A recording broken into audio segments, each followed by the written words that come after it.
Hey yo, what's good? What's going on, everyone? Everywhere, welcome back to another video, man. Make sure you like, comment, subscribe, share the video out, and all the other good stuff. Without further ado, let's go ahead and hop into it.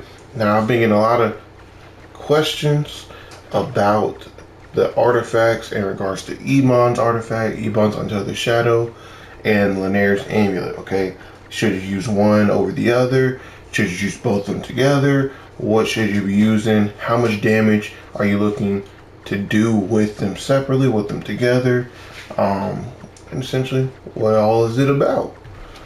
So that's what this video is for. We're going to be testing some things out, showing you the information I have pulled, at least from exploring targets and whatnot, and I can give you what has been the case for any content damage as well.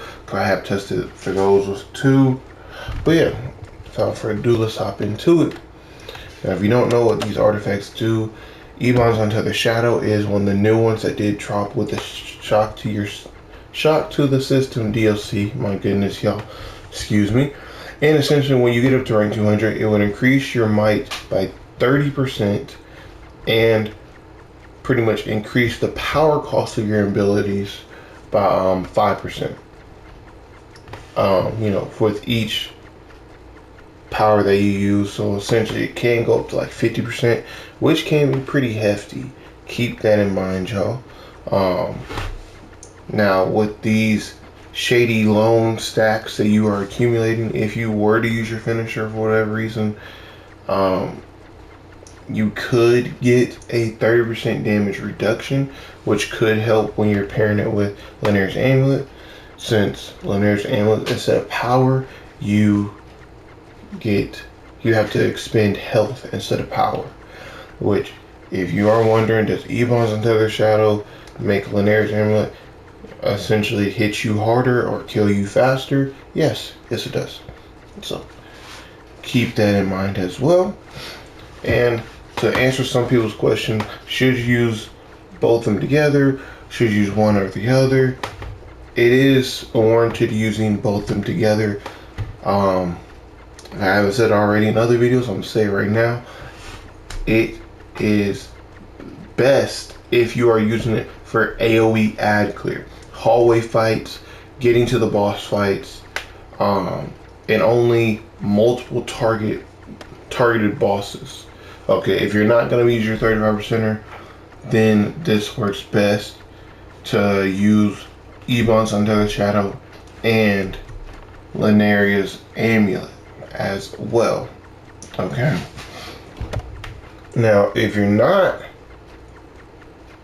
let's say you're still trying to use 35%, you're trying to use your single target loadout and whatnot, I personally don't recommend it myself, but there is actually a survivability case you could make for using Lernaea's Amulet, just because the amount of health that you get back when you use your finisher, mind you, you actually don't have to actually hit anyone when you use a finisher. Let's say you're just down for health. Let's say you're down like 3/4 of your health. Whether you use a single superpower ability or not, does not matter whatsoever at all. You can just pop your finisher, your 35%er that is, and get your health right back up there as if you were hitting people. Okay, so it is kind of good for survivability in that sense, to where you always can make sure that you can use 35%er. It looks like this the ones for nature at least, where you can just get your health back. So that's pretty good. I've known some people using in boss fights for that reason, just to make sure that they're always up and can kind of manage their health that way. Especially if you're not having a healer, but you do have like a troll for whatever reason, hey, then you can use it for that. But for more practical use, that's like, everyday, a lot of people not gonna run into the issue of that per se, at least in my experience. It doesn't happen too often. It's just a niche of people that like to use it for that reason. I prefer, personally, Ebon's Untethered Shadow over that. Even with the power cost increase, you can pretty much negate this a lot of times. If you use the Batman Blast with 35% power regeneration, if you just make sure your base generator mods are all power, maybe 1 health and the rest power, you spec into my empower, you should have a very large power pool, and with that very large power pool you'll have a massive power regeneration as well, because your power regeneration is based off of how large your power pool is, as you see right here. So with that being said, since this does make your superpower abilities cost more, and in state of today's game, if you do have a troll, it's almost like having the Lernaea's amulet with the healer. You don't have to worry about it, and you're negating like you just dying because your healer doesn't have its abilities up at that given moment. And with power, it's just easier thing to manage. Essentially, you can drink your soda, your supply drop. If you had a sidekick, they can give you power. Like, there's so many things that can give you power, just like there's a lot of things that give you health. Okay, they both have their gives and takes. I prefer Ebon because power is a little bit easier to manage. But yeah, that's my personal opinion. And you'll see, even with one of these, now testing on Spartan targets is tricky right now. And I only say that because you'll see essentially, like with one of these, like you can pick Lernaea's Amulet or Ebon to technically give you the same amount of damage. Because Lernaea's Amulet, if you don't know what that does, if I haven't went over it already, mind you, I recorded this video a couple times now, so bear with me, y'all. You essentially increase your might by 30% when you get up to rank 200, and these two stack together. Now I have seen, like, for example, my might just sitting base is 233,068.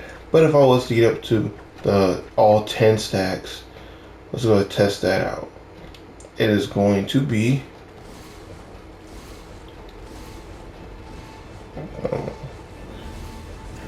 you're at 10 stacks. When for Ebon's, you'll have the skull, and Lernaea's Amulet, you'll have that hand grab you. And with that, you see, I was roughly at 337,000 and some change.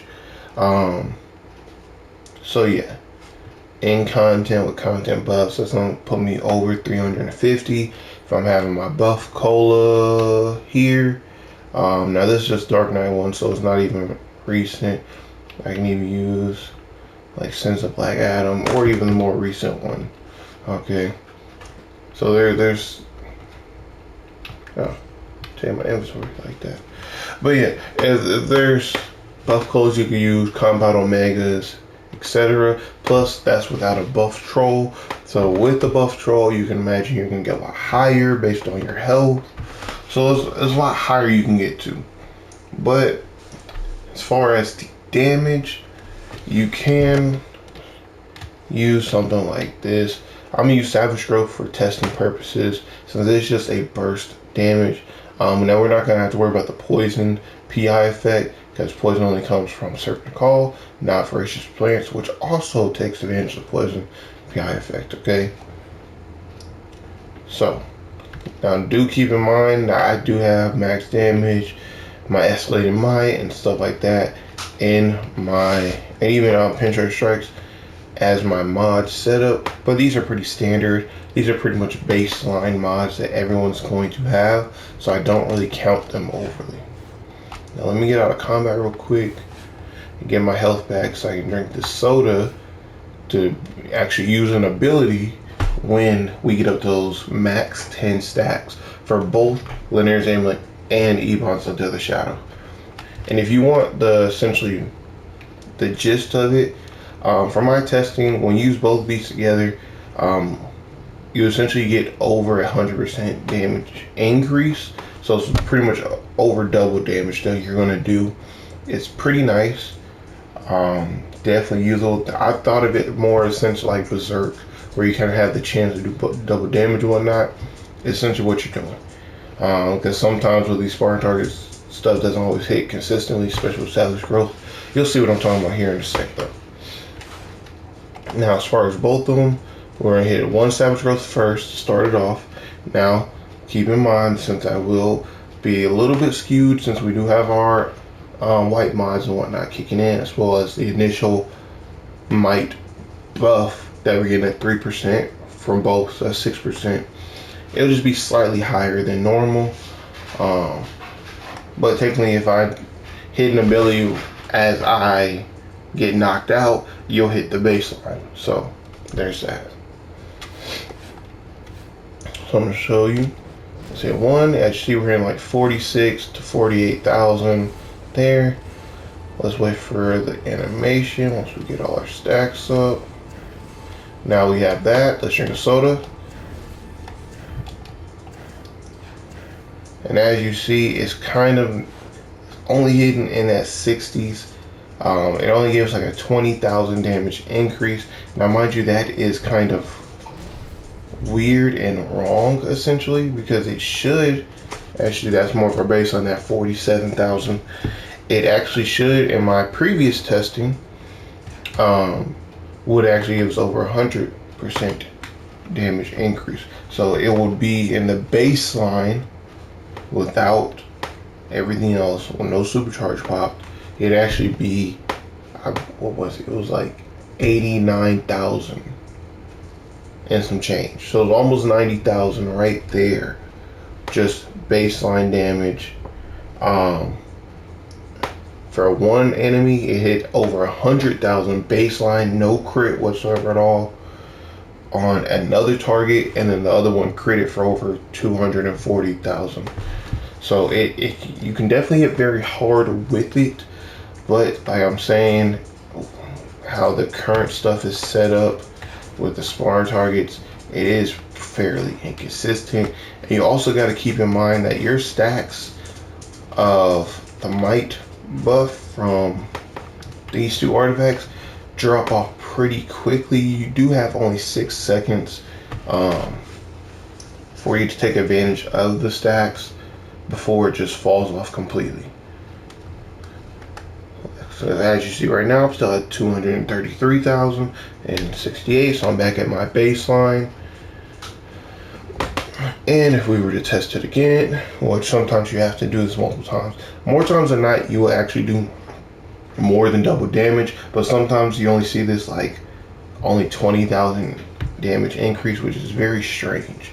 And if I was to, instead of drinking soda, if I was to just go ahead and use the ability and get knocked out with it, it would actually take away all my stacks and just hit the last hit that I do before I get knocked out. It will be back to my baseline.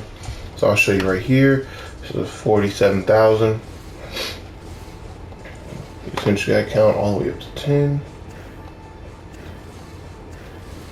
So when I get knocked out there, you'll see the Savage Girl's hitting around 60. Oh wow. This one, see, this is pretty inconsistent right now because it hasn't. I've been doing that up until this point. That is very strange. How testing this in just the spawn target room is pretty ludicrous because it just is not consistent here. In terms of what it's want to do, doesn't want to hit hard, doesn't want to hit halfway. Like, it's not pretty consistent. Now, if we just go back and test it like normal, see, it won't even hit 30,000. Man, I tell you, testing stuff sometimes can be a hassle. Okay, see, now you're seeing what I'm saying before, where you're hitting 100,000, no crit whatsoever at all for just Savage Growth there. So as you see, that's what you're supposed to be hitting in that range, even technically a little bit higher, because it's supposed to be like 120,000. So you're definitely getting over double damage, definitely taking advantage of that might increase like crazy. But when I show you this right here, just take one of them out. I take Lernaea's Amulet because it's a lot easier to manage with the Spartan targets. Let's just go ahead and hit. That's 46. So it's not going to be that much of a damage fall off initially.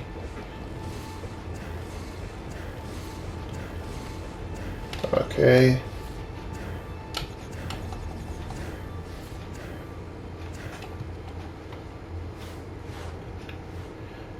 No, as you see, it was just the Ebon's Untethered Shadow artifacts. Only one we have one because we took it out.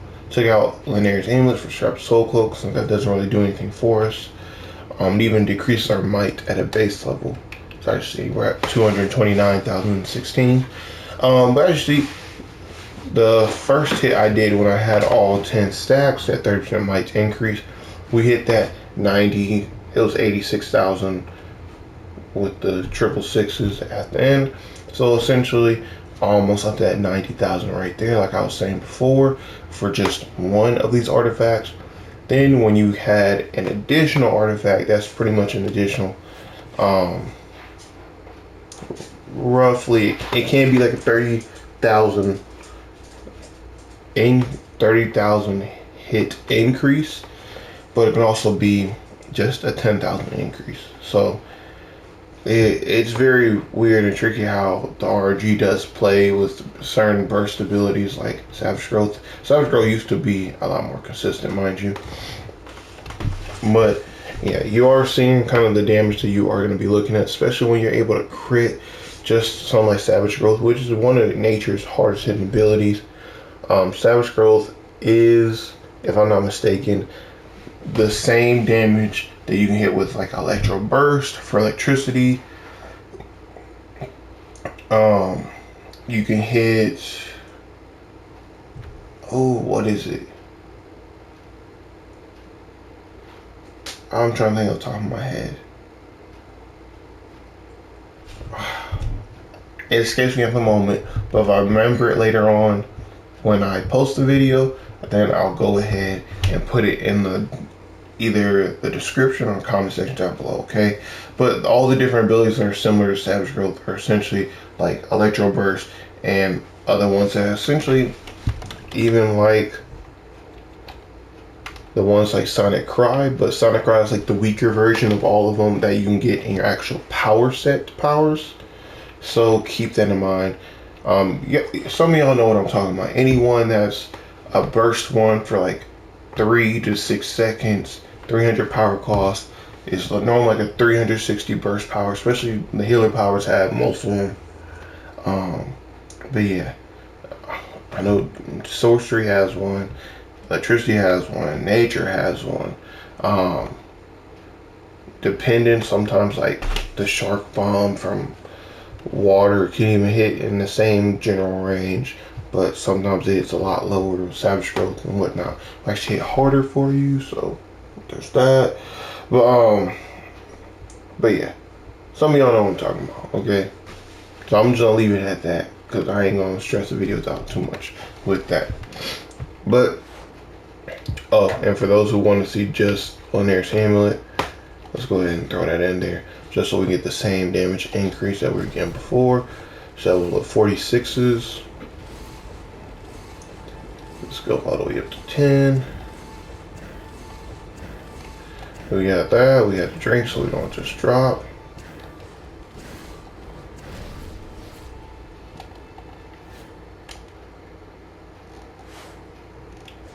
Now as you see with Lernaea's Amulet, you still got that 82,412, but you also have that Savage Growth right there of that over 200,000 crit. So you're still hitting in that same range as Ebon's Untethered Shadow.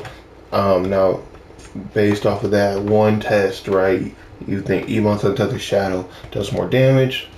It honestly doesn't do more damage per se. It does the same damage, okay? Now, they both have the same increase of just 30% might buff, which doesn't roughly translate to 30% damage increase. Keep that in mind. It is just 30% might buff. Now, initially, you should have only, like, let's say if you convert it right, it should have only been like half of that. Not in terms of might, but in terms of damage increase, it should only been like 15 to 20% damage increase when you're buffing your might by 30%, which is substantial because, you know, in DC, we have buffs that are like 2%. So, hey, maybe 10% if you have like an ally. But yeah, it's still a substantial damage increase. It is worth using both of them together, but for whatever reason, if you're not able to, when it actually works properly, especially in content, you'll just see your stuff will be, your actual damage increase that you're getting from one or the other is just essentially halved, because you can add that increase over your baseline, mind you. So if you're getting 50,000, you'll get one of them will allow you to hit 80,000, and then if you have two of them, you can hit over 100,000. Okay, you hit that 100k to what, 120, 130,000. So it is pretty nice in that regard if you are using both of them. But do keep in mind that with the Lernaea's Amulet and Ebon's Untethered Shadow, Lernaea's Amulet goes off of how much the power cost of your ability is. And even with that, you could actually warrant using, instead of penetrating strikes for the most optimal damage, you could actually use something like the, do I still have one? I might not have one right now. But you can actually use the white mod for your chest, which is going to be the reduce your superpower cost by 5%, which would greatly help you with Lernaea's Amulet and Ebon's Untethered Shadow, whether using them separately or together. Okay, if you are struggling with survivability or even just your power, I would definitely recommend that you use that 5% power cost reduction and then go from there essentially. Now, I won't negate how much Ebon increases your power cost by, but it will help though nonetheless.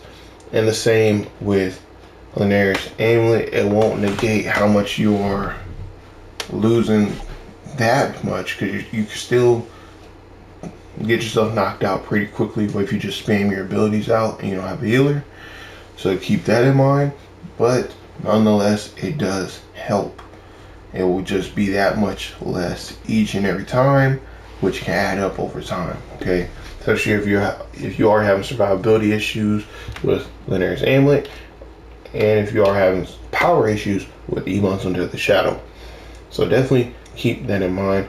I highly recommend that you definitely use both of them. They can work wonderfully together if you are going to pair them together. Once again, we can even just test it real quick. We got 46s, 47s there. Just wait for this thing to go ahead and build up. Drink soda real quick. Yep. Of course, that thing knocks me out like it should have. Oh, hold on. Where'd my damage go? Oh, there you go. Okay, I was reading the thing a little slow right there. But Savage Growth, as you see, that's how it originally should have been with the might increase. If you do like standard might increases, normally it's like half of the damage increase that you should see. So if you increase your might by 2%, right, you should see like a 1% damage increase. Roughly speaking, as a general rule of thumb. From my testing and from even other people's testing, when I was seeing it, when you increase your might by a percentage, just pick like 2% or 10% might increase, you should see half of that as your actual damage increase. Now in actuality, depending on DC's RNG, when you do hit abilities, now abilities do have a range that they have to hit in, and that's where you get a little bit random roll, kind of that RNG there. You'll see abilities can hit, and in terms of damage increase, when you increase your might up, instead of that, let's say if you increase your might by 2%, you only get 1% damage increase, or if you increase your might by 10%, you only get 5% damage increase. You actually see with RNG, you might get a 3% damage increase, but you also make an 8% damage increase. Like, it can be pretty substantial, and sometimes in today's one, you can even see all the way up to a 10, 11, or 12% damage increase when you only increased your might by 10% though. So keep that in mind. Sometimes RNG plays a bigger factor into your damage than just the straight up might increase.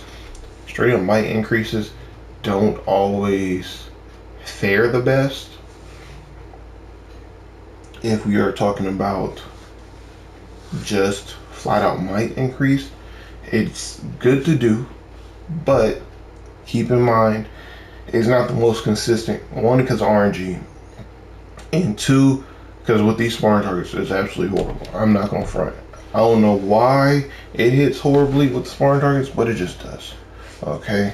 Now sometimes I will show y'all in my loadouts and videos that I'll be doing what is the best, and that's why I'll tell y'all like, oh hey, if you're doing sparring targets, you have to use strategy card because it's gonna make up so much of your damage to actually hit you in the proper number parsers that you should be looking at for your particular CR score and all that. Okay, I am 412 CR, right? So when I come over like 5 targets, I should be hitting well over 300,000. But sometimes you can't hit 300,000 consistently like that unless you have something like strategy card in there. Because in actual content, strategy card is not going to do anything for you in terms of how it would here with these sparring targets. Like if you're trying to build a loadout for ads, oh hey, you need to throw strategy card in the mix for one of your artifact slots because you won't hit the right damage parsers unless you do. Now let's say you are able to hit, let's say you have Strap a Soul Cloak in there and you're hitting over 300,000 consistently. Just think, with strategy card, you can make that 300,000 turn to like 400,000 or even more because how hard strategy card hits and how much it's changed. That's why I always say strategy card is built for boss encounters or tanky, like hardy ads. Like they have to be very tanky ads or like elite plus ads kind of deal to where your strategy card can actually have a chance to proc and you won't just straight up burn them. With that being said, these two artifacts here, the Lernaea's Amulet and Ebon's Untethered Shadow, are more along the lines of not boss, but adds AoE kind of damage, multiple targets. Strategy card can proc on multiple targets. It's okay in multiple targets, especially with like sparring target here, but you actually will get a better damage increase if it's just single target a lot of the time. That's why it's more used for boss encounters than AoE wise. Because AoE is okay, but not a lot of stuff in the game, at least today's game, lasts long enough for a strategy card to really proc like that. That's why you only use for boss fights. And that's also why, to help burn the stuff a lot quicker, you use these. They are warranted, they are good damage increases.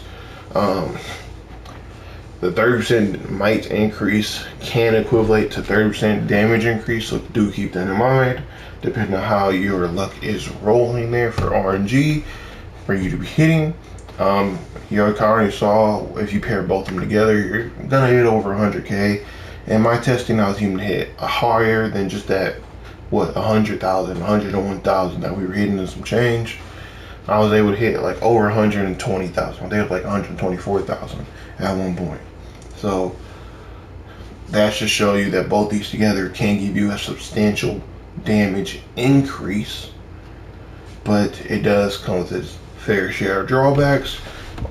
Ebon's, hey, your power's gonna get drained very quickly for spamming abilities, and Lernaea's Amulet, hey, your health is gonna get drained very quickly for spamming abilities.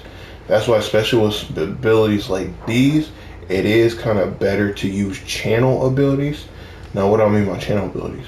Well, something like Royal Endeavors is a channel ability. You only proc it once, but you get multiple hits that can benefit off of the one proc. Okay, that's what I mean by channel ability. Okay, if you want to know some more examples, for example, Heat Vision, channel ability. Something that says vulnerable interrupt is more likely to be a channel.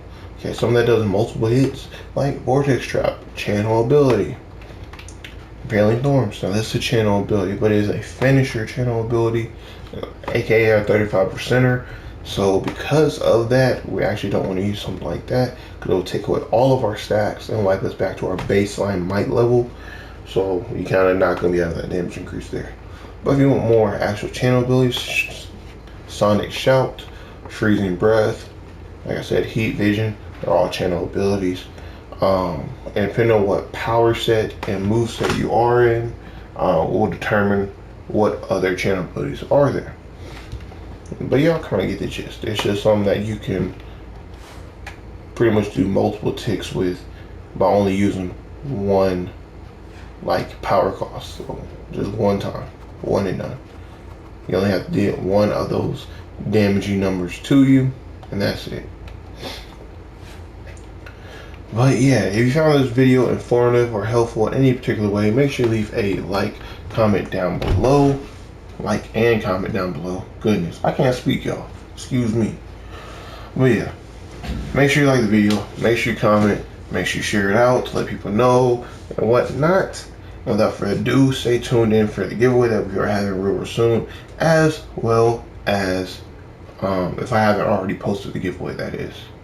Because up on the channel, I think I just need to post it. As well as the power set loadouts I will be dropping very, very soon. The ones for water are already recorded. I believe they're set to post. If they're not already out, they should be out very, very soon. And the ones for nature, I pretty much got some of nature's loadouts done already. This being one of them for the Might AoE, hits very hard. It's insane. But yeah, check out those videos if you're not going to already. Check out my other videos in terms of time capsules. I will be going over every single last time capsule in the game, seeing what the current state of it is, and is it worth opening? Is it worth your stabilizers? Is it worth you just buying and acquiring the time capsule to hold on to it, to sell the time capsule itself out to others? What is the case on the time capsule situation in DC? Got a whole series about that. But yeah, without further ado, make sure you like and subscribe, share the video out, all the good stuff. Watch the ads if you want to support the channel, or there should be a donate button if you want to support just straight up with money. Hey, I appreciate it. Just know YouTube gonna get a little cut too, so hey, it is what it is.